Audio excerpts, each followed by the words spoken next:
Hello, listening people. Hello. You're listening to Spin Polish Presents an Interview, which is very different. I'm one of your hosts, Ryan Swinski. And I'm the Bartek. Hello, the Bartek. Hi, Ryan. We're Spin Polish, likely because we're always spinning, and we both happen to be Polish. Now, Bartek, this is a very different style episode for us. This is an interview with someone. We don't usually do this. This is our third show now. What's it going to be called? Interviewing someone? Yeah, Spin Polish interviews some person. So, Bartek, this is different. We're interviewing someone, and this is actually a follow-up for an episode of the Mystery Box, The Rise and Fall of Baal or Baal.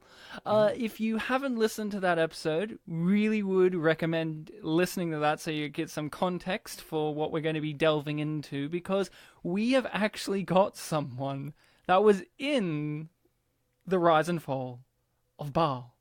And we're going to ask some questions and get some context. So we're finally, actually, Bartek, we're going to get some mysteries answered, hopefully. Yes. Or at least some context provided, because out of all the ones we've ever covered, that one had the least amount of context. One of the least amount of context that we've ever had to watch. Possibly, yes. Possibly. So, Bartek? Yes? How about you ask our amazing guest who they are? Well, Ryan, actually, you've given me a list of questions, and the first one, I don't know if you know this, actually is... Who are you? Hi, my name's Dan. I was involved in the production for The Rise and Fall of Baal. Hello, Dan.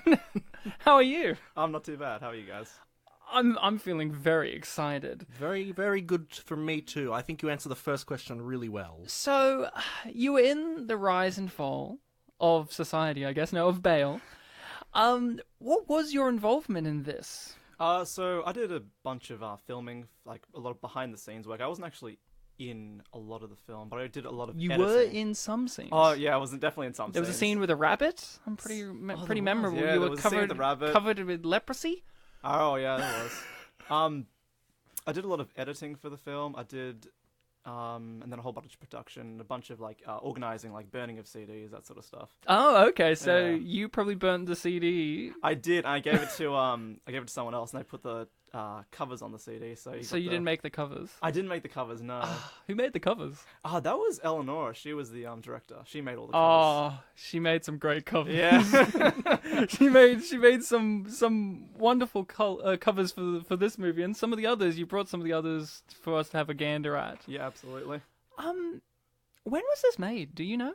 Yeah, so I believe it was made around about 2012, probably like summer, so October, November sort of time. Wow, we would have just started uni. But Yeah, well, if it was October, November, we would have just finished our first year, yeah. I think I guessed in the episode that it was around 2011, 2012.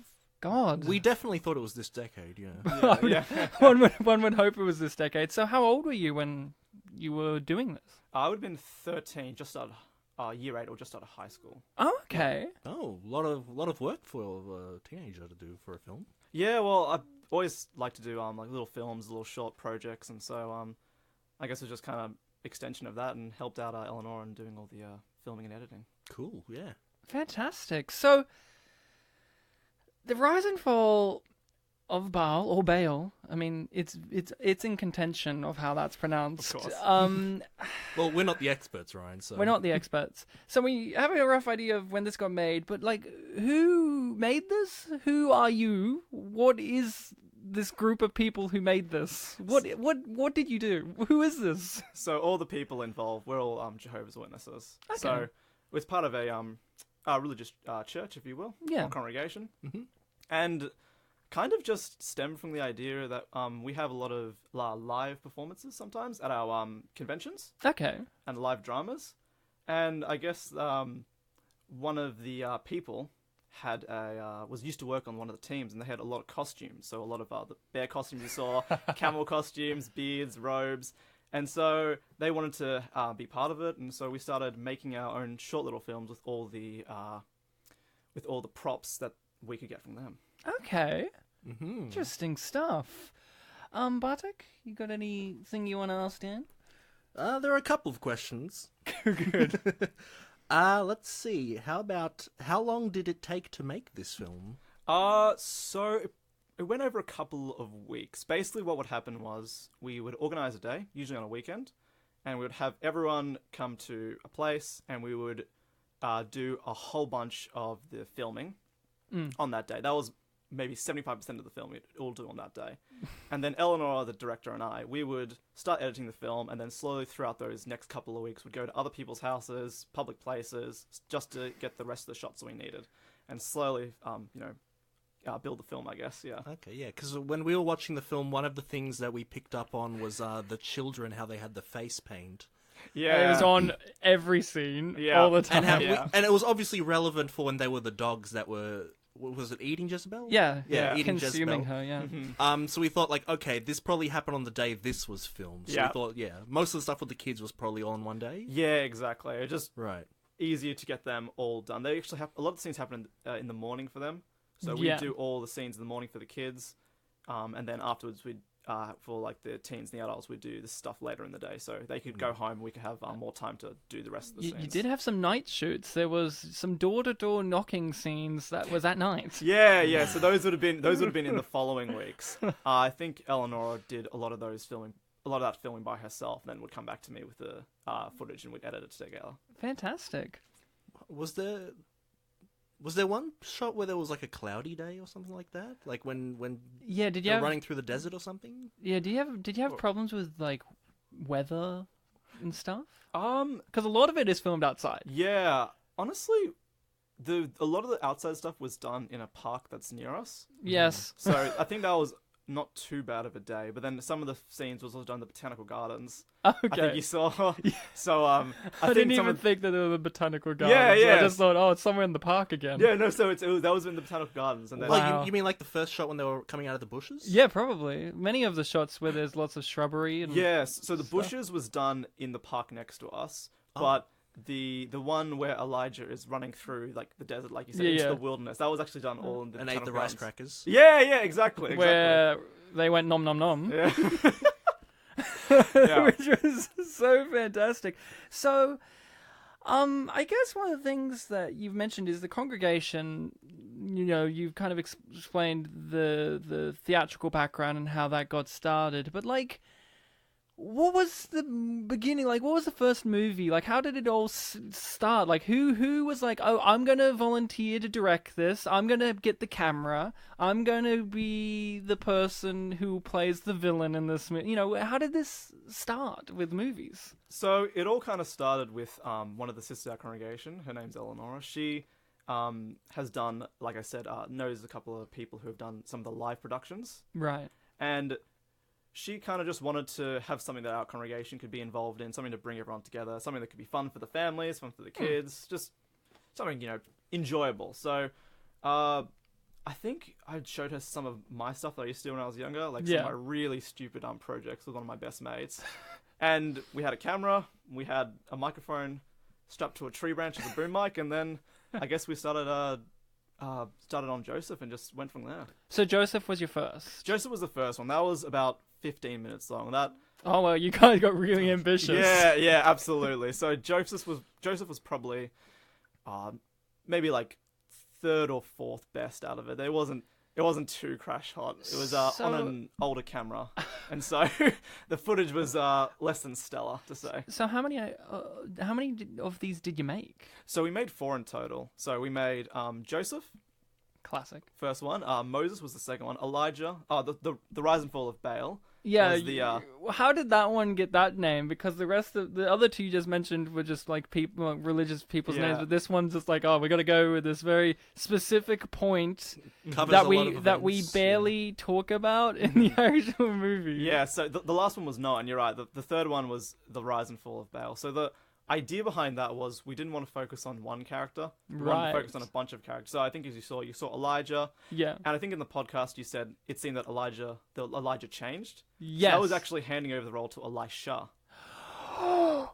So there were two different people. So the two different people. I see. So Elijah and Elisha. Okay. Yeah. Oh my god, we thought there were just 3 different girls playing it. No. So it just actually switched over to Elisha. Oh my! Okay. Oh my! I didn't know that. Oh, this is an educational podcast now. I think there was a scene where you've actually got Elijah like handing over a robe or Yeah, something. yeah, we do, but we didn't realize We that. thought that was like inheriting your Elijah now or something Ah, like that. like okay. I didn't even. I even said jokingly in the podcast. I think it's like, and I'm done. Have my robe. Like I didn't connect that. I mean, the problem is for us, we didn't have a lot of the context, but for you guys, obviously, you did. Yeah. When making these, other than for fun, especially with this one, I don't know about the others, but was there a specific kind of purpose, like educational-wise? Because there's a bit at the end where it asks everyone, what did they learn? Yeah, so I guess the education kind of came before we actually started filming. We sent Right. a letter with the time and date, and we said in the letter to maybe, next time with your family to have a read through the account in the Bible. Right. And actually have a read through your character, because we would give people characters. They could read through their character, know what the general, the gist of what was happening in the account. Right. And then when they came there on the day, it was meant to be just to flow really succinctly. Okay, so there was a little bit of forethought there. Yeah, and then also, like you said afterwards, in the what did you learn? I guess it was just kind of way as a reflection purpose. I Right, guess. yeah. Well, Samantha who played Jezebel, I mean, she knew because she played her. That's called applied knowledge. Yeah. You guys have made a few of these. I guess my question is, why did they stop?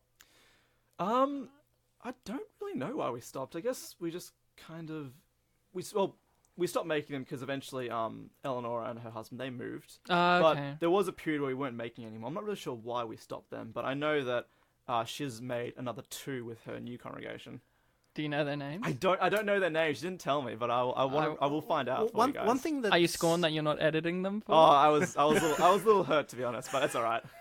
one thing that's kind of jumping out at me, because you told us the title of the other ones. What happened to David and Goliath? Yeah, so just to provide a bit of context for listening people, there is a featurette on this DVD that is like, you're going to make the David and Goliath story with little Ringo and some guy. Yeah, so that was his dad, so he's a really, really tall guy, so we just kind of got that for the contrast, I guess. The dad or Ringo, the small child? Yeah. What happened? So we made a couple of things. So Joseph was just the movie. That was it. Yeah.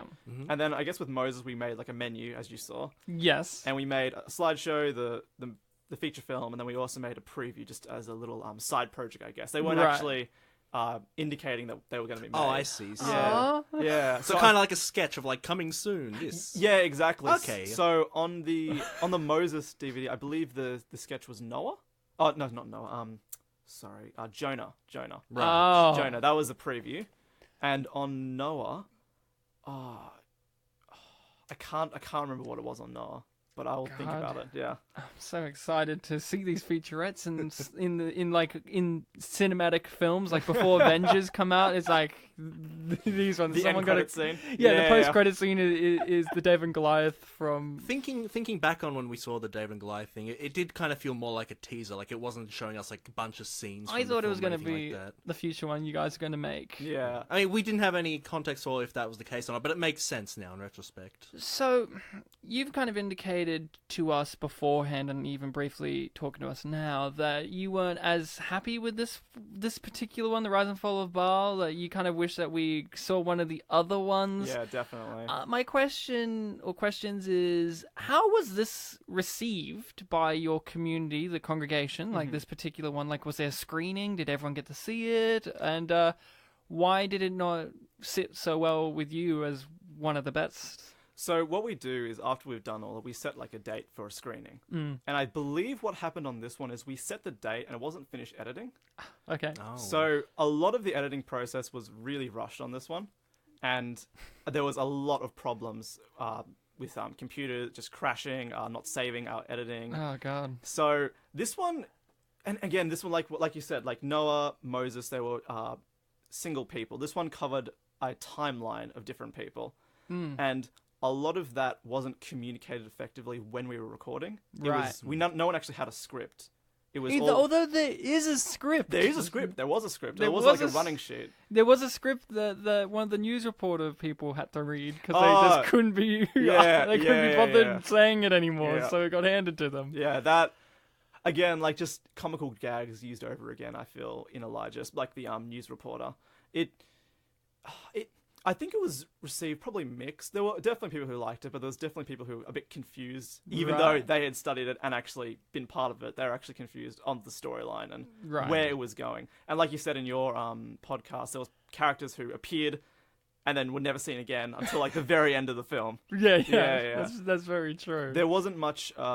It jumped around a lot. Yeah. Yeah, I think, just to give it some praise, I do appreciate the fact that some of them do connect thematically or message-wise to what's going on, and I did like the fact that in The Rise of Baal, you do have your clear protagonist and your clear antagonist. It's like, Jezebel is the antagonist. Very clearly. And Elijah and Elisha, the protagonists, and you had the interesting framing device of having the news reporter covering everything that's going on. Did you do that kind of stuff for the other ones, or were they more just direct kind of like, Noah did this, Noah did that? Full period pieces? Yeah, the other ones were more so just like straight out of the account, and we just go through it like that. Whereas I think you're right. I actually did like the idea of having the news reporter tie in all the stories together. Yeah, and it added a real kind of fun nature to it, because there was the ability for that one, I don't know, the rest, where you played with the format of it's like on TV, so you had the Barley Bunch and ads and like text crawls on the screen. It was basically like a Greek chorus, like kind of explaining things for you. But it also allowed the whole film to have this kind of running kind of fun with the idea of this being a televised kind of situation, which you have ads and, text on the bottom of the screen explaining what's going on elsewhere in the story. So I kind of appreciated that. Yeah, and there were also like one or two times where like a reporter was out in the scene, like the scene where the Baal worshippers and the other ones were like yelling at each other. And the argument was, Jehovah is Jehovah, and he is right and pure, and they're like, Baal, Baal, Baal, and that was the argument. Yeah. No, honestly, the whole point of these was to be fun, and I'm really, really happy to hear that you guys actually genuinely laughed at some of the scenes, some of the gags. Oh yeah, it was a lot of fun, for sure. But yeah, it was, like I said, like the no one really had a running script or sheet, so it was kind of just... So you're telling me Jezebel improvised? Yeah, a lot of this was improvised. I'm shocked. Well, It seems like Shakespeare wrote those. A few were redone, but a lot of it was first take, no script. Fair enough. I was about to say, Ryan, there was that one line of hers you liked, and I was like, wait, you liked all the lines. I thought you were going to say there was that one small child that almost said the word, could I have the script? No, they were holding something, like, this is the... And they were going to say script. Yeah, we don't know about that, but yeah. It's in contention now. Yes, we'll never know, it's too far in the past. This is relevant. Do you have a favourite moment from Baal? A favourite moment? Or has it been too long? I reckon probably the favourite moment, it wasn't actually related to the filming. It was more that the people walking past in the park, just seeing a whole bunch of kids dressed in beards and robes just running around the park. I think that was probably one of the favourite moments. Like, looking back now, it would have been so strange and other to see that. We mentioned that on the podcast. We were like, could you imagine going on your like 8 o'clock run and there's just a bunch of kids screaming, hail, hail, hail in the park, and you have no idea, you never find out why they were doing this, what was going on. Yeah. I'm glad that is one of your favourite little moments and memories from that.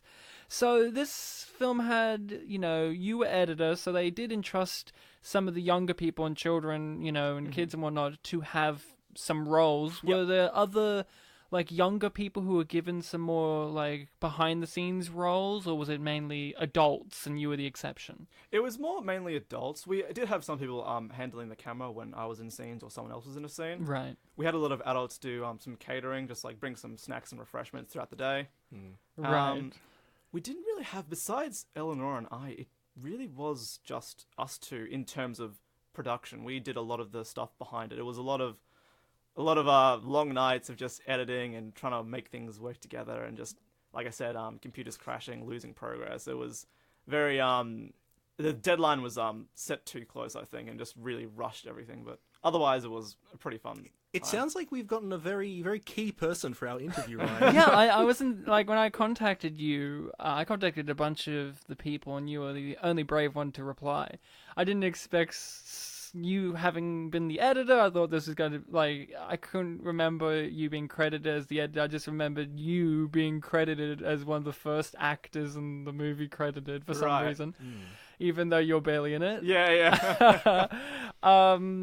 Do you have any particular memories that come to mind when you were making this or a part of this? Any memories? You've already given us the people walking by, I guess. Oh, but- right, yeah. Any memories? Honestly, just probably editing was probably probably my best fresh in my mind, because it was really hard trying to work with someone else, especially who wasn't thinking the same way, Right. or if we had different ideas on how things should be played out, or just trying to do a lot of the green screen stuff caused a lot of headache. I think you said in your podcast it didn't actually work. There was, I commend you for trying, because even as myself, someone who studied film at university and has editing software myself, I still have problems as a grown adult doing green screen properly, but you guys at least tried. Yeah. I was very stunned by that. I'm very stunned, so you tell me the first one was 15 minutes. Did they progressively get longer and longer? Is this the longest one? This is the longest one, yeah. I think that's another reason why it wasn't received as well as the other ones. It was received well, but not as well. I think because it just went on for a little bit too long, compared to Moses, which is about 30 minutes. Right. And Noah was about 30 minutes as well. I think the Rise and Fall of Baal was about 45 or 50, I think it was. It was an hour. It was an hour. Oh, okay. I think so. It was just like an hour and 6 minutes, I'm pretty sure. I think it did hit over an hour. Yeah, there you go. It's a lot longer than the other ones we've done. Yeah, I was Yeah. surprised to hear that, 15. I'm like, oh, God, they started small, went Yeah, big. It was yeah, the last yeah. one 2 hours long. No. Was it like, the David and Goliath one was going to be like a 4-hour movie, and that's why you guys didn't film anymore? No. We cut back on Noah and made that a bit shorter. What program did you edit this on? So we used iMovie to do this. iMovie? Yeah. Oh, really? Yeah, we had I got a Mac in 2009, I think it was. Okay. And- Okay, so it was a fairly old Mac at the Yeah, time. and it was just that's what we did to do all the editing. But I think, like you said, the favorite moment I think actually probably would have been editing, because using iMovie, we didn't really have a lot of tools at our disposal. So trying to find solutions to, for example, the Bailey bunch, trying to create that, we had to put one thing, put a picture-in-picture, export it, and then keep on redoing it about nine or 10 times to get everything all. It looked great. Yeah, that was one of Bartek's favorite Yeah, moments. when it was happening, it's like, I think I know what they're doing, and yeah, it looked like it. Yeah. Oh man, that's so fantastic. So, just with the editing and stuff, one of our big complaints was, and maybe this can tie into what issues, like some of the other issues that was had in the film, because there obviously were issues. Why was the music so loud? Why was the music so loud? Because when we listen to it, it's like so much louder than the people actually talking. Yeah. I believe our fix was, because there's a lot of wind noise in a lot of the clips. I believe our fix was turn up the music and they might not hear the wind. Right. That's what I thought. It's a trick to cover. Definitely, Yeah. it was the outdoor scenes, because when Samantha was doing her big monologue, the "I'll kill you, I'll kill them," you had a song playing, but we could hear her pretty well. Yeah. That was indoors. Yeah. Who chose the songs? That was all done by the director. She Okay. She has a lot. She was like, "You got to put this song in here." Yeah, kind of. She's really into music. She's done. I think she's done something at university. I can't remember. Okay. But she has a degree or something in music, and so yeah, she did a lot of the chose a lot of the music for us. Fair enough. Okay, and definitely Who Let the Dogs Out and We Are Family sort of had relevance. Were all of them specifically chosen for everything, or? I think a lot of it just kind of came together as we started Yeah. editing. Okay. I actually never got to see any of the scripts that she had, so Oh, okay. even while editing. So that's what I mean. No one actually got to see the script. I think except for the news reporter. No, It was no. one of the exactly. few people actually got to see what the The script news was. reporter and possibly one of the children. Yeah, Yeah. yeah. I think we're gonna ask the big one. Yeah. Tell us about this bear outfit. So there's this creepy, scary, weird bear in this film. Tell us all about this bear. Was it used in other one of these?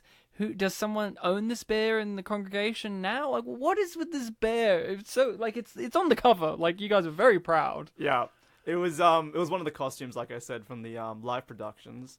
And yeah, it kind of just became a running gag, I guess. It was used in one of the scenes early on in the day, and I think it was my sister who was in it. And then Oh, really? Yeah, and so So she was the one that was She was the killing, one running killing around a and- bunch of small children. Yeah, I No, believe right. so. It was delinquents. Delinquents, yeah.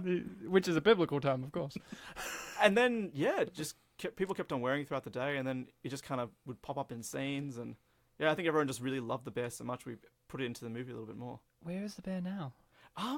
I honestly couldn't tell you. I think Eleanor might still have it. Oh my god. Or So she would have it. The new She would have congregation is using it. it. Yeah. I was actually yeah. hoping that you would rock up in the bear outfit. Oh. Because the bear, to give some content, to give some stuff, I found this at an op shop, and I saw the cover, and it's all homemade and like a bunch of images, but the bear, and then I opened it up, and the DVD has the bear on it, and I was like, what is this bear all about? And then the bear is kind of not in the movie, but then near the end it's in the movie, just kills a bunch of people, and then it goes away. And I was like, what is this? What is this? Yeah. Who played the bear when they were playing the piano? There's a scene where the bear is playing the piano. Is that your sister? That was Eleonora. Oh, okay. Yeah, so that was the person who was responsible for a lot of the music. and- Multiple bear people. Yeah. Did you ever get in it? No, I didn't get in the bear. No, I women didn't- only, Ryan. No, I didn't get a chance. I didn't get a chance to wear the bear outfit, unfortunately. Is that one of your life regrets? Yeah, I reckon. I mean, come on. It was so awesome. It was an awesome costume. I think it was just because it was one of the best costumes we had. I think that's why I just ended up being in a lot of the stuff that we did for that film. You mentioned the catering before. Yeah. We noticed in the credits that the cupcakes were credited. Were they? Yeah, they were. And then there was a post-credit gag with Cupcakes. Oh, the cupcake and chunky tuna. Yeah. And we think it turned up a couple of times in the film, so it gave us this impression that the cupcakes were a very big deal to this production. You Yeah. know what? I think they would have been. I think it was someone made them. Yeah, Or they got just- credited as this person made Cupcakes. Yeah. I thought the cupcakes themselves just had a credits and like exclamation mark or something. Yeah, I think they would have just been someone had made them and we just kind of turned it into a joke. I'm not too sure. I'd honestly have to watch it again. Yeah. Were they delicious? They're pretty good. Remind me, Ryan, was it cupcakes that they were distracting the two guys with in that one scene? Yeah, there's a scene in the Rise and Fall of Baal where Elijah is getting, I can't remember the guy's name, he had an awesome name, getting this guy to get all the people out of the cave. Yeah. And the cave was someone's like Bedroom. kitchen. no foyer in their house, like Yeah. their front door area where it like leads off to lounge room and Oh, where okay. elsewhere. And it was just these two like grown men, in the robes, and they were guards, and they got distracted with cupcakes. Like, And that's a scene. Cupcakes. And then they're like, no, we have to be serious again. Oh, How that kind of thing. many people were in this congregation, would you say? It's honestly gone through quite a bit of a roller coaster in terms of how many people have been in it. I think currently now we've got 100, 130, I believe.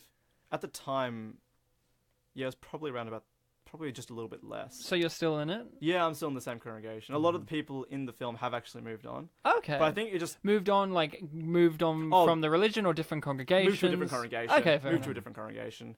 But I think, like you said, I think it was just a lot of kids at that time. That was kind of just the key time to do it. We Yeah. had a whole bunch of youths in the congregation who wanted to be part of something, and yeah, Okay. just kept on doing it. Was it the majority of the congregation that was involved with the film? Or? Towards the end, yeah. Noah, we had like a whole bunch of like older people in it. We had like a huge range of people. A lot of the Okay. families came. It was a lot of families that were involved in it, Including yours? including mine. Yeah, including mine. Yeah, we kept seeing a lot of recurring last names in the credits. Yeah, your one was recurring in the credits for this. So your family, what kind of roles do you remember them playing in this movie? Like, were they certain characters or certain behind the scenes things? Like, what was your family's role in this? My family's role. My sister did a lot of acting. Okay. She did a whole bunch, and then I think my mum. I don't know where my dad was that day. I don't know where he was, but I believe my mum. She did also helped a lot of catering and doing organizing, getting people ready from Right. the dressing rooms to actually get ready for the scenes they had to play in.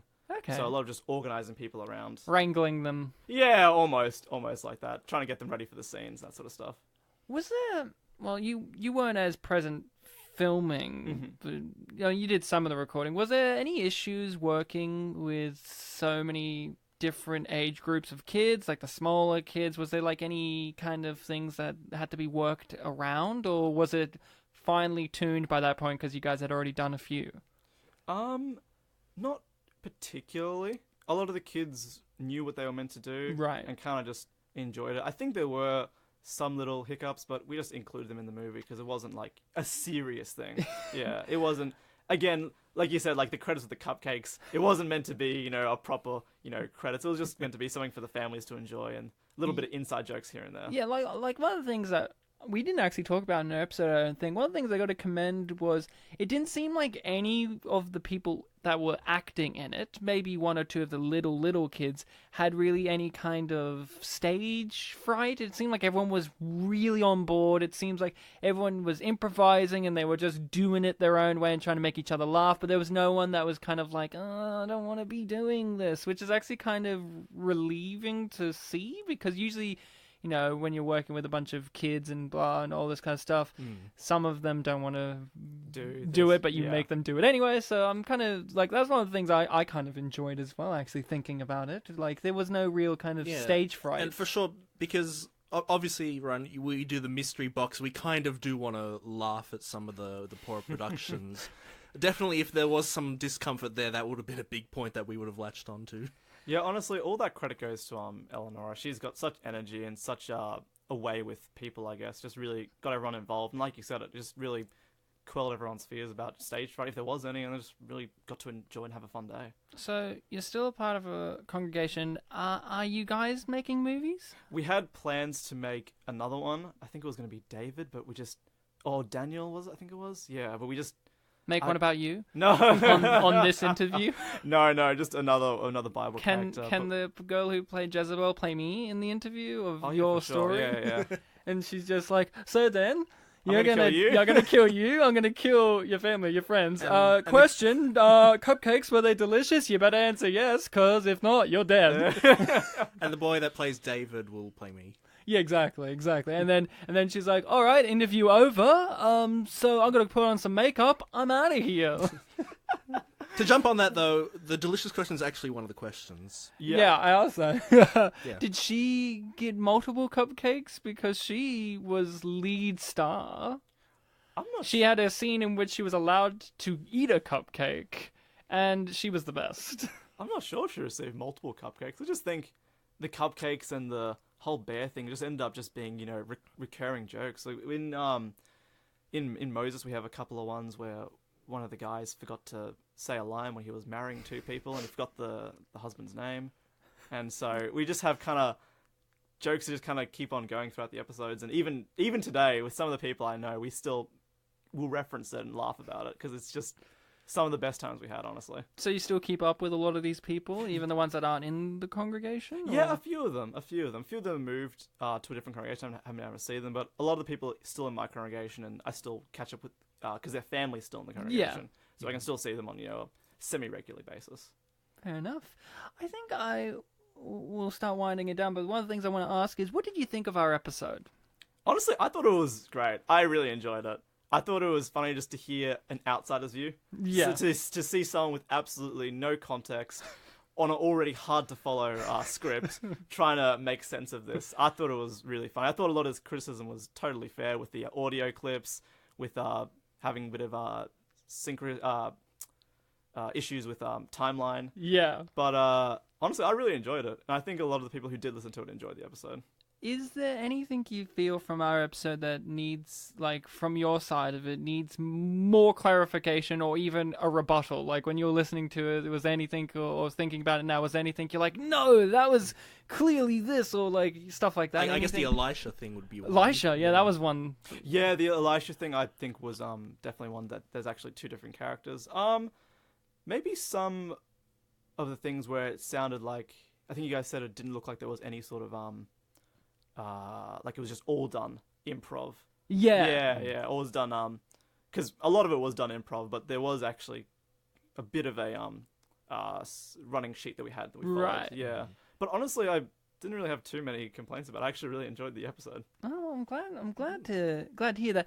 Were you the one that put in the special effects for the missile shooting a cow? Yeah. I just needed to ask that because that was one of the most outstandingly weird moments. Waiting for that question. And was it your bold choice to then replay that again in slow motion? In slow motion, yeah. We needed some sort of fire effect, and that was it. That was the choice. A missile. And we had no real means of any sort of special effects. So I think one of the kids had downloaded like an app on their phone. Yeah, I guess Stefan said he had that app on his phone. Yeah. yeah. You could have like a missile, a car rolling, like a wrecking ball or something, a car crash. So I believe what happened was we got that, and because we didn't have any means to export, I think we just filmed it directly from the screen. Oh, wow, really? Yeah, filmed that directly from the screen and then just Okay, it actually looked pretty good. played it back. Yeah, but that's what that what happened. That was one of the artistic choices that was made. So, with Baal, or Baal, I found it at an op shop in Glenferrie, which is the Hawthorne area, which is where you guys kind of are.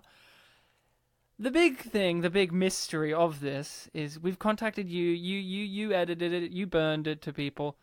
Who do you think gave this away, and why? I honestly couldn't tell you who gave it away. I really think maybe someone was throwing out DVDs or getting rid of VHSs, and it just got caught up in it, and just ended up, because we did produce a lot of copies for the families. Right. So I reckon one has just slipped away and then been thrown out, and then someone's I don't know, found the box and put it in an op shop to recycle it. I guess I really couldn't tell you, because I've talked to Eleanor, I've talked to a couple of people, and we really have no idea who would have thrown away their copy or like let It it get gets out your to mind public. racing though, right? Yeah, it does. Yeah, it does. my mind was kind of thinking like, did someone Leave. Did someone's like DVD collection get like stolen or something? Oh yeah, and you want to sold steal off? this? Yeah. Yeah. Baal, yeah. Well, it's Oh. like, again, it's like you take in bulk and then sell everything. I thought that someone from this congregation had left and just was like, I don't want anything to do with this, and just sold it, like gave it away to an op shop, or someone was like, this needs to be spread. And to just the world. inserted it into an op shop. My thing was, I found it very interesting that this religious piece of media was given to a non-religious op shop. Like, this was at, like, the multiple sclerosis one, so this is not as religious as, say, some of the other op shops that you would have. like Salvation Army. Yeah, and Vinnie's and whatnot. So I kind of found it funny that a more normal, less religious op shop had the most religious thing I've ever seen. Yeah. Other than just straight up books of religion. Like, that was something I just was marveling at for so long. One of the last questions I'm going to ask you was, I bought this for $1. Yep. How much do you think this movie should have cost? Oh my goodness. How much would it cost? With everything that went into it, and just the amount the amount of just like energy and time, I couldn't tell you. I think it would have just been free. I thought it was just a good time. Honestly, looking back on it now, I just really enjoyed being part of it. It was just fun. It really was fun. I don't think it really needs any sort of monetary value, but yeah, it was good fun. Everyone enjoyed it. Everyone had a good time. Yeah. Yeah. Bartek, anything that you feel you're yearning to ask, or thinking that we need to follow up on? No, it seems like we've covered everything, actually. Do you have any questions for us? I did. Now I've forgotten them. Oh my goodness. Wow. That's all right. Because I contacted you, it was out of the blue for you. Like, what was it like having some podcasters come and find something you made as a 13-year-old boy? It was actually kind of a bit strange, I guess. A little bit scary, honestly. Yeah. I was just so surprised that anyone had found this and then actually found me and then contacted me about it. And then wanted to talk about it, like have an interview. I was like so bewildered at that. So that was definitely strange. One of the questions I did have was like, how many other people responded, or like have you had any other people from other films that you've reviewed responded? we haven't had anyone else respond. You're literally the person. So I've contacted multiple others from your congregation for this, but also other movies we've covered.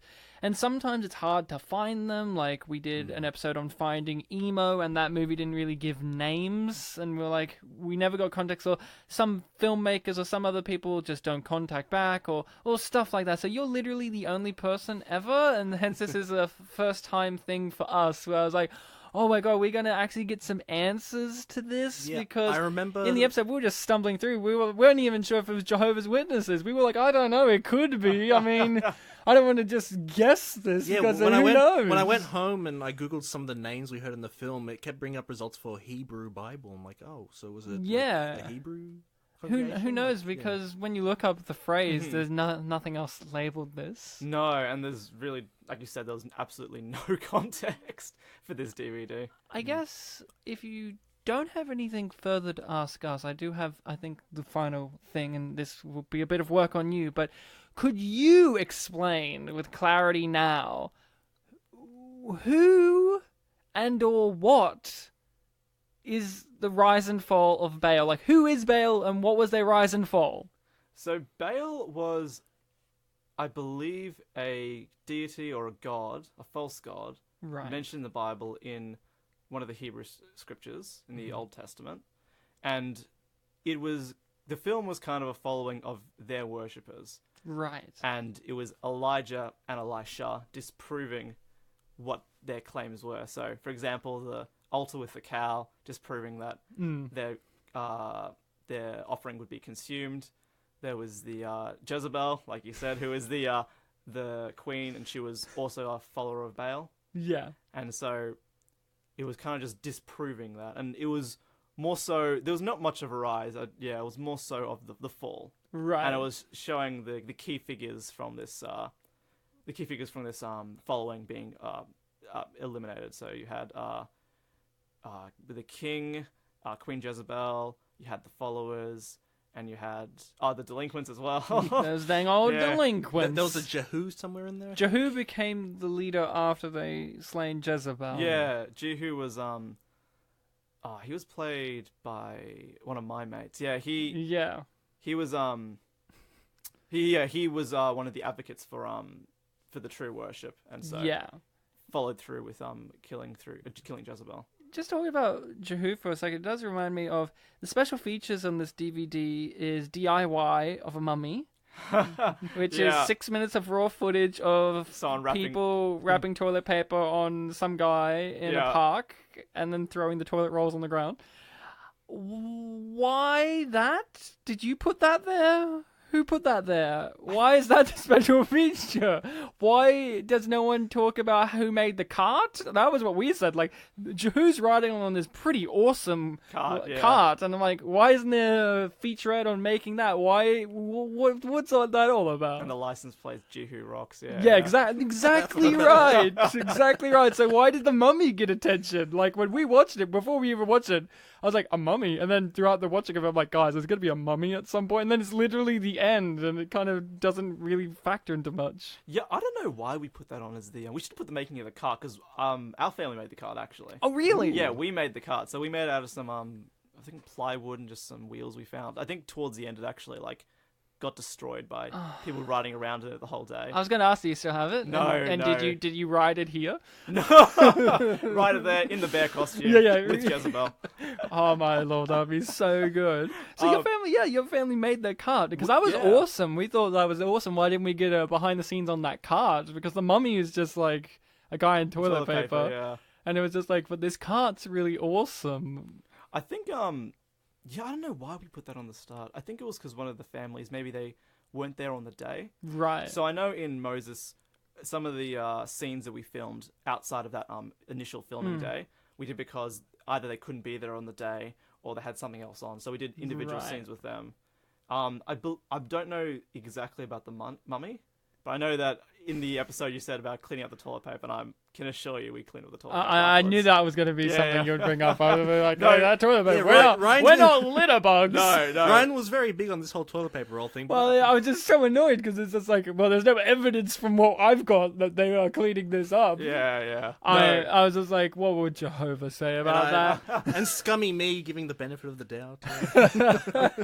Out of all the ones you made, is there one that particularly stands out as a favorite? I think definitely Noah. I think Noah because Moses was good, but I like Noah because it's after we've made the other three. We've made a not as good one, and now we know exactly what works, what doesn't work. So Right. Noah was a lot more streamlined in terms of editing as well. Yeah. There was a lot more. Like we said, we made sure we saved a lot more often. We did a whole bunch of stuff to make the process streamlined. Right. And I don't know. I think Noah just Moses. Sorry, I think Noah was just all in all a better story in the sense that people know it more. Yeah. It's easy to follow.